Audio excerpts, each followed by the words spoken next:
As Congress continues to mull over the Iran nuclear deal, people in Japan are remembering the world's biggest nuclear attack. Today marks 70 years since the atom bomb was dropped on Hiroshima, Japan, killing over 140,000 people. Thousands gathered for a ceremony in Peace Memorial Park. It's near the epicenter of the attack, and while the city has rebuilt, many still feel the pain. Seth Doane reports. At the center of Hiroshima stands the now iconic dome. Today it's a stop on the tourist circuit. It was left as a stark reminder of the power of America's atomic bomb.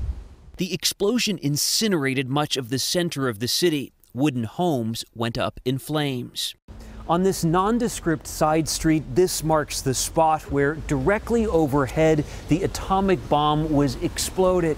Nearly everyone in this area died in an instant.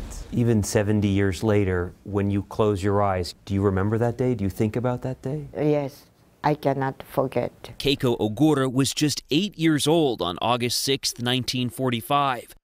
The bomb was dropped 1.5 miles from her home. Most major cities in Japan had already been bombed, and residents say they had a feeling they may be next. And my father said, something will happen soon. And that morning he said, today it will happen. You stay home, he said. Then I didn't go to school because of that. I was near my house. You think that saved your life? Yes, of course. The atomic bomb was America's way to end World War II and force Japanese surrender. On the ground, residents had very different priorities.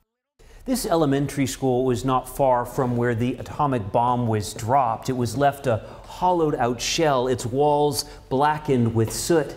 People started coming here using chalk and writing messages on these walls. This is a recreation, but you can see part of the original where a mother is looking for her first-grade daughter. Like most at the school, the body was never found.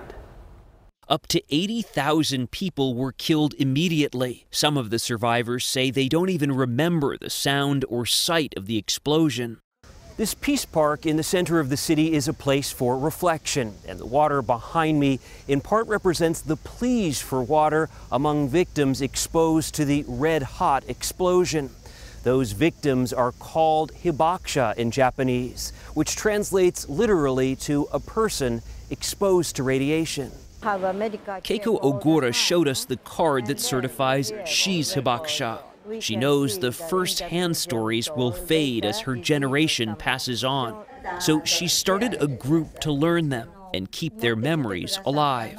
Still now, there are several countries still want to create another nuclear weapon. I can't believe. Telling her story from 70 years ago has never seemed more relevant than today. Seth Doane, CBS News, Hiroshima, Japan. You know, you see some of those images from that bombing of Hiroshima, and a couple of days later, another bomb was dropped on Nagasaki, which was a big seaport for Japan. They look horrific. Yeah, they really do. And she's right. You know, if the first-hand witnesses, they're dying off, That's and right. and the memories are so vivid that you need to hear them now while you can. You know. Never